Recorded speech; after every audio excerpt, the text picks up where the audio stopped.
Nagbibilang na ng 3 seconds patungo sa ating picks and bans. Ano to? Fredrin ban? Sa dalawang teams na to, paborito nila yung Fredrin. Pag-aagawan nila. So siguro yung blue side team, uunahin na yan. Siguro ang napansin ko lang na pwedeng pagbigyan ng dalawang teams yung Uzong at din Ayan na. So given na nga yan. Fredrin. Fredrin na agad. Super Fredrin. Na-mention natin to kanina no, na yung Fredrin.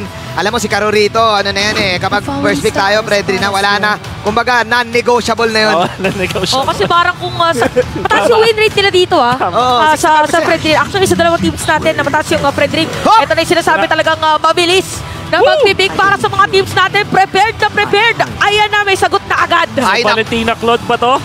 Agad? Feeling ko Valentina Claude na yan pero Claude wins games noon. Claude Waps. Ay, iba to. Iba. Roger Tol. Benny Cutie. Kumakalmot lang. Kumakalmot lang. Parang signature. Kung signature hero lang din ngayong season, itong signature ni Benny Cutie. Oo, kalmot lang, Benny. Kumakalmot lang. Oo, ang Kalmot King ng season 13, paunahan sa Roger. So open ang Moscow. Last time nakita natin ng Falcons AP, Brent. Gusto ko lang sabihin, nag-Nova Tricks din yan. Yes, sir. Alam niyo naman, kanina baka biglang malakas talaga. Pero ngayon, ang mas paborito ko sa Moscovaria Moscovaria. Oo nga pala. Kasi kumakapal yung yung panda. Yung side blades. Oo, yung side blades. At sinimulan. Ay, last na yun. Sayang, binati mo na kasi magjo-joke din sana. Ano ba yung joke? Pagkakinabahan, Moscovado. Ay, pwede. Tama. Nice one. Tama. Agree ako. Papalakpakan kita. Tropa. Pag kinabahan ang Moscovado. Tama naman. Ayan na. Alright, binanang grabe. Binanang carry. This time, nire-respeto si Super Marco, ang MVP of the season. But looking at Mr. Pew, kinilig na naman si IC sa stats ni Mr. Pew. Alam mo, very consistent dito by the way yung Liquid Echo sa pagbaba ng chip. Ay hindi, binibigay nila last time. Binibigay nila yung chip. Tapos ngayon, ayaw muna nila. Yung mga global na ultimate kasi Luya wala din pala. Baka ibigay yung Moscovaria, pero parang gana din yung Bea dito. Looking at the trap. Ang bilis i-shoot niya, no? Pero usually, last pick nila siguro kung Bea. This time, yung Moscow wala din naman masyadong counter. Unless makita nila yung XP lane counter. So, siguro, JP, open hero yung pipili nila dito. Minotaur is banned. Grakis na, mahirapan sila Grakis kasi may Valen. Aided siguro. Ayun na nga, Moscovaria na talaga. Mataas pa rin ang global presence ng Moscovaria kahit anong mangyari. Yung Spear of Destruction, wala coast to coast Nakaka-destruct talaga Kaja ang usually pinipick. Topa Kits. Mabilis na draft talaga. Kailangan mas mabilis na mag-isip dito Sabi ko, Okay. Parang bilang lang sa kamay, sa daliri. Oo, kung ilang beses nagamit yung Florine ng Liquid Echo. Malakas ang Florine Roger combo. Talagang napoprotektahan at hinahayaan lang niyang tumakbo dito yung Lobo. Kasi parang kahit anong mangyari, mapoprotektahan niya from long distance. Napakadami. At meron pang nakaw. May Valentina nga pala for the side of Liquid Echo. So pwedeng manakaw dito yung Detona's Welcome, maging yung Dragon Up. Remember, ginagawa ni Sanji yan Siya mismo yung nagiging dragon para ma-retry ni Carorito. Lolita, ganun. Ay, nako! Ito na yung sinasabi natin. Sabi nyo, save almost ang teams. Kung more on sustain ang lineup ng isa, bakit hindi natin sabayan? Kakaiba to. Usually nakikita natin si JP sa mga catch-type heroes. Si Ogwen naman, goods din doon sa mga setter. Usually pag mga utility siya, Matilda gamer siya. Pero ngayon, Rafaela versus Florine sa game number 1 ng Best of 7. Pwede tayo makita ng Duo Gold Lane. Duo Gold Lane Gaming. Nagbago na meta. May 2-1-2. Baka makita tayo ng 2-1-2. Or 1-1-2. Oo, yung mga ganitong type na mga linyahan, ganitong type na mga lineup, pang game 7 to Ay, totoo yan. Ready naman tayo lahat Ready ka naman. Ready kayo. Ready din. Ready din tayo. Looking at the lineup, Ayun na, ang bilis ng drop, 10 minutes ang nakalaan doon sa airtime sa drop. Nagulat si Direk. Sabi ni Direk, hoy, Game na. Game na, 10 minutes yung drop ah. Ay, grabe, literal na 4 minutes lang ata tinagal nun ah. Wala ka nang na-type. Ibig sabihin, parang buong gabi ang iniisip ng dalawang teams natin is kung paano ko kontrahin yung isa. Pinaganda ang mabuti dahil eto na ang unang hakbang para sa pagsubok ni Carorito at Liquid Echo against PU, Mr. Angelo Kyle and Falcons AP Bren. Papakitaan tayo ng dalawang healing type utility support roam. Parang, Rafaela versus Florin. o parang in-expect natin more on Ayan, setup talaga. Poke lang na, di ba? Ayan o, tingnan Parang mo. pala brawl agad. Kita mo, nagbo-brawl agad sa mid lane, Chantel oh. Ganun ka-importante Oo. na ma-zone yung nasa may middle lane. Kita mo pa, yung isa healing, ang dami, may mga poke-poke pa. Mahirap talaga kapag ka nabigyan ka din talaga pag nasa gitna ka kasi yan yung crucial na unang gusto mo mag-level 4. Oo, gusto mo clear mo agad yan eh. Pag mid lane ka, gusto mo, ikaw ang ultimate clearer. Nasa clear. Samantala dun sa may top lane naman, pagandahan ng lane control between two teams. So nakita natin dito si Sanford na nilalayo or hindi niya pinapa-XP si Flap. Oo. Nakagalingan ni Flap dito. Siguro usually nagtatawag na ng mga teammates this time. Ayan, ready Ayan na. pupunta sa top. Nandiyan si Kyle. Ni Retri. Kailangan din kasi. Diyan, di Oo. ba, parang usually, di ba, before a turtle, dito nagkakaroon ng teamfight sa may XP lane or kung saan magsuspon. One time ay na-interview ko si Sanford at sinabi niya mismo sa akin na nung last time na laban nila against AP Brent, that was game number 5, pinarate ko sa kanya, kumusta na laban mo? Sabi niya, Kuya Manjin, 10 out of 10 kasi kabado 20 talaga ako noon eh. Kasi hindi ko rin alam kung mananalo kami. Parang gano'n ang sinabi niya kung ano-ano na pinagsasabi ko na call. Oo, parang ano na siya dito, parang dumating na sa point na kailangan yung emotions niya ay talagang sabihin na natin maway niya na, fall in line muna. Oo. Dito sa taas. Maging siya mismo ay dinadoubt. Ito na nga yata yung kaba na sinasabi natin. Detonas welcome agad pero ang Astral Echo. Pero makunan mga players, wala nga lang po ito. Tinawag na yung Dragon. Ginamit pa yung Flicker kaya first blood. Pero may bawi na din naman. Grabe yung sagutan ng mga teams natin. Meron pa suntok para sa suntok. Pero buhay pa rin si Kyle TC, Ogwen and Few. Jungle sa XP lane ang naging trade doon. Sanji with the last hit. May kakaibang angle na ginawa si Mr. Sanji. Oo, tapos ang kinopen niya na Fire. No choice din kasi siya. Namatay yung Dragon bago siya mag-level 4. So no ultimates dun sa majority ng ating mga players. So pauna na makapunta sa Turtle. Count easy, prioritizing na kunin yung kanyang purple. Bibitawan niya muna kasi kailangan nila kunin dito. And may speed up naman kasi. Pasok, Sanford. Merong pag-poke doon sa tatong miyembro ng Falcons AP Bren. Pero Liquid Echo pa rin ang makakakuha ng pagong. Sa amount ng mga pagong dance, sa mga turtle takes na napanood natin sa MLBB Esports, malamang isa sa mga pinakamataas dyan na panalo na win rate ay nasa kupunan ng Liquid Echo. Na-master na nila to. Alam ko, ikaw, Mr. Wolf, masasabi mo na napakahirap gawin ng mastery kung maghihiro ka ba o magto-turtle ka. Then again, Liquid Echo, unang turtle na laro.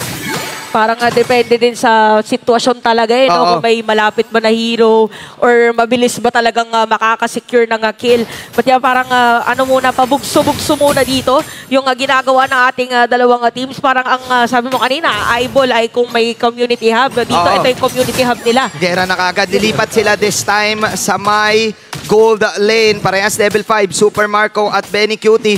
Sobra naman to. Parehas yung galaw, parehas yung pattern.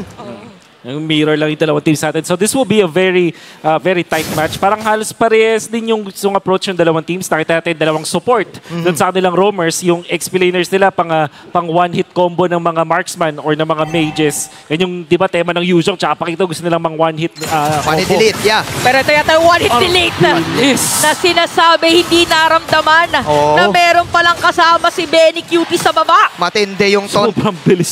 Sobra naman yung bilis ni Carorito. Balagbag yung taunt. Tapos hindi na nga tumama yung bubble doon. That is a crucial kill kahit papano para kay Mr. Benny Cutie. Kasi siya pa ang nakakuha ng bonus doon. So may extra gold siya for sure. Pero ang tapang ni ni Carl. Oo, talaga nga nang babalagbag siya early this game dahil lahat ng mga nakakasalubong niya ay binibitawan niya lang ng skills. Kaya medyo nahihirapan ngayon mag-rotate yung side ng Falcons AP Bren. Even Flap TC dito sa top lane. Tignan natin na ang tema para sa dalawang teams ay maupod dun sa may late game sa 3 items na yung kanilang mga heroes. Pero para masasabi ko dito para sa dalawang teams, mauuna ata mag-power spike itong Team Liquid Echo. Yeah. Knowing na meron silang Benny Cutie Roger na may 1 kill na. Pero si Pew makakalasit ng turtle. Yun yung dragon, no? Oo, napanood na natin yun sa mga ibang games nila. Parang talagang saktong-sakto Oh sa my Sargo. Pero hindi papayag dito ang Team Liquid Echo. Meron din bonus welcome para kay Caldizi. Tinawag na rin yung dragon. Pero pag power JP makukuha nila. At double kill mga para kay Fluff. TC! Goal! TC! Para sa triple kill ng dating kapatid na TC! Lumabas ang dragon! Pero si Flap ngayon may iwan. Kinakalmot! Kinakalmot muna si Benny Cutie. Pero aalis si Benny. Doon sumisigaw ang Hive. The first team fight na makikita natin ay mapupunta sa kanila. Pero Benny? Ay, hindi pa tapos!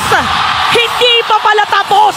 At dahil dyan, lamang ang Falcons AP Bren. Jabated si Benny Cutie all because of the healing galing na meron si Master Ogwen. With this, naging mataas ang gold swing.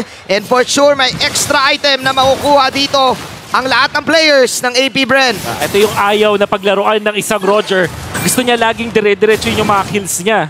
And this is the reason why Falcons AP Bren went in for the Rafaela. Naubusan na rin kasi yung mga valid na sustained heroes natin, di ba? Wala na Matilda, wala na yung mga Minotaur. So parang humugot ng malalim yung sila Daki and si Coach Robert to get this Rafaela na nakita natin nung gino-shot sila ng Team Liquid PH.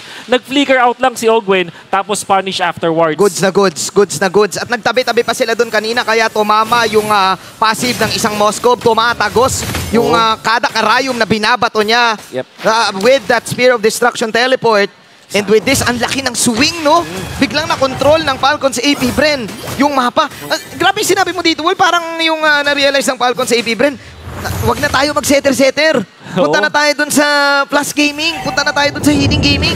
Mahilig din kasi mag-set naman yung Team Liquid Echo. So, gagawin na lang nila is counter na lang natin, initiate natin. So, yung mga heroes nila dito built para sa mga counter initiations. So, dyan yung Yuzong na pwedeng playstyle mo, ikaw mauna, pero pwede rin naman na ikaw yung ka-counter with your Petrify. Okay. And then yung Moscow variant, nakita natin na madakas yung impact. Kumakapal kasi yung mga hitbox ng mga kalaban. Yes, here we go. Dragon mo! Retrico! Sino nga ba talaga makaka-retry dito sa ating laban? Pero hero pala yata ang gusto nilang gawin. Dito na sweldo Kyle TC habang sa may batalikod. Si Q, makukuha nila. Dediretso yung baka kay Kyle TC dito ngayon. Ang Brazers natin dito tama doon. Pero nga lang Heartings makakakuha pa rin ng kill. At si Saji, isama mo na si Sanford sa ilalim ng Torre. Pero Flop, TC, shutdown na para sa kanila. And a double kill para kay Benny Cutie. This time ay nakabawi ang Team Liquid Echo, the Cavalry. Ang layo ng trinabel time ni Benny Cutie. Yung buong Zapote Road ay kanyang trinabel para makuha yung double kill na yun. Ganda na pinakita dun ng Team Liquid Echo. Merong play dun si Saji na hinarangan niya yung Star Shatter ni Few. So dalawa yung na-achieve. Nahanap din ako nasa si Few tapos napigilan pa yung retry damage sana. Wow! Okay. Kamuntikan na. Faker. Pindot na pindot! Si Carlo Tizzy, Super Marco with a dodge. Pero ganun ka-confident si Carorito on that Appraiser's Wrath in the mid lane with a snap na ibawi ng Liquid Echo. Tumabla na naman ang laro. Oo, 8 Stalemate. minutes na. 8 minutes na pero pantay na ulit yung laban natin. Tsaka doon mo makikita na napaka-importante talaga ng middle lane.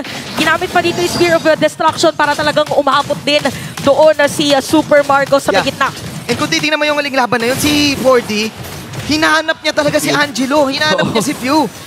Oo nga. Lumawak yung camera eh. Nakita mo, nag-zoom out. Kasi yung mga Astral Recall dito ay talagang nagagamit ng side ng Falcons AP Bren. At mukhang sanib-sanib muna.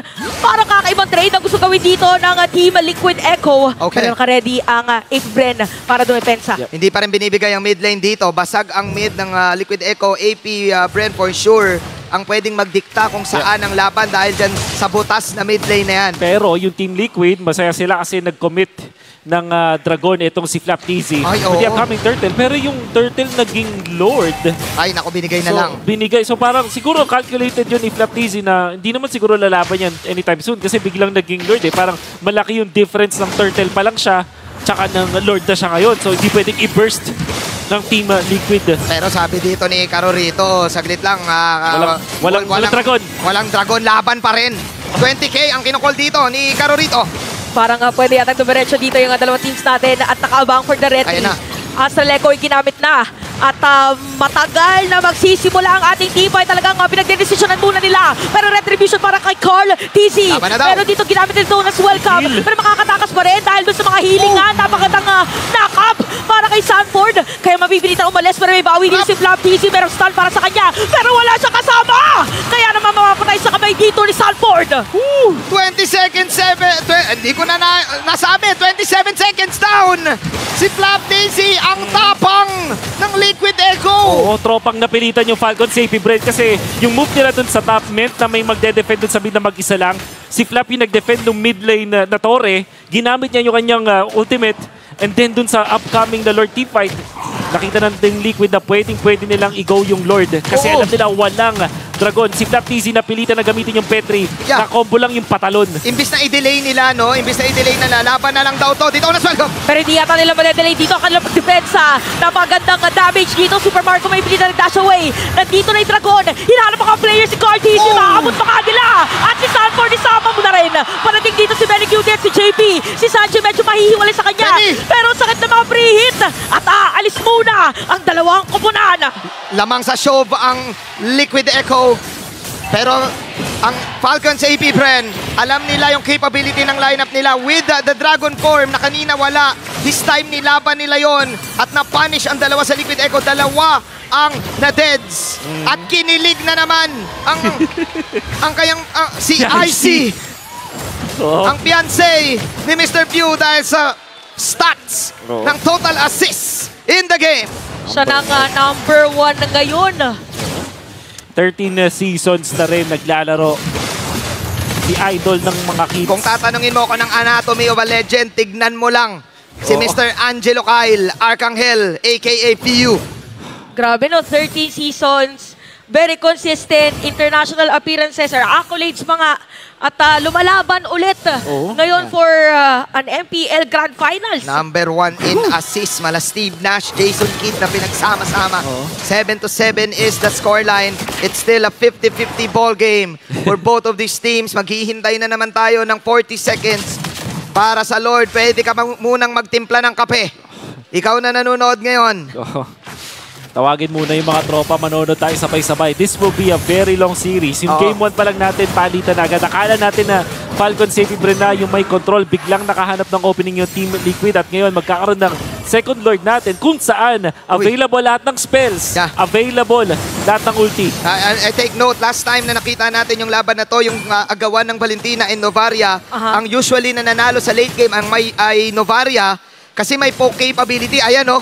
Ang sakit. Yung the starter of the star. The star shatter Shatter poke. of the stars. Oo. The stars of the Naguhit. shatter. Ang tawag dyan sa rank games, guhitan mo. Guhitan. Para naman sa Falcon AP Burn, meron sila itong Barats. Ang pwede kasing gawin ng isang Barats, gamitin yung kanyang ulti para dun sa Fredry para hindi maka-retry. Tapos yung makakampi niya yung i-hit dun sa Lord, tapos siya na lang yung magre-retry. Nako, Astral Echo. speaking of Lord, itutuloy yata at hindi i-reset. Astral Echo ginamit na ulit. Pero mapupunta pa rin kay Carl TC dito yung Lord. Look at Super Marco. No, pinagkalmot-kalmot lang. Dito ni Benny Cutie at habuli pa nga dito si Few sa may bandalikod. Makakabalintad at mahanap pa nga dito. 3 players down para sa Falcon Safety Fred and Team Liquid Echo. Meron pang Lord. Namayagpag yung tapang ni Carlito the Great. 4 ang wala sa Falcons AB Bren and Team Liquid. Sumisigaw na naman ang kanilang mga fans ng End the Ball! And the ball na nga yata dahil meron silang minion wave. Maghihiro pa nga bago mag-tower lock dahil gusto nila kuhanin ang game number 1. Kinalmot ni Benny Cutie yung pace. At doon mo nakita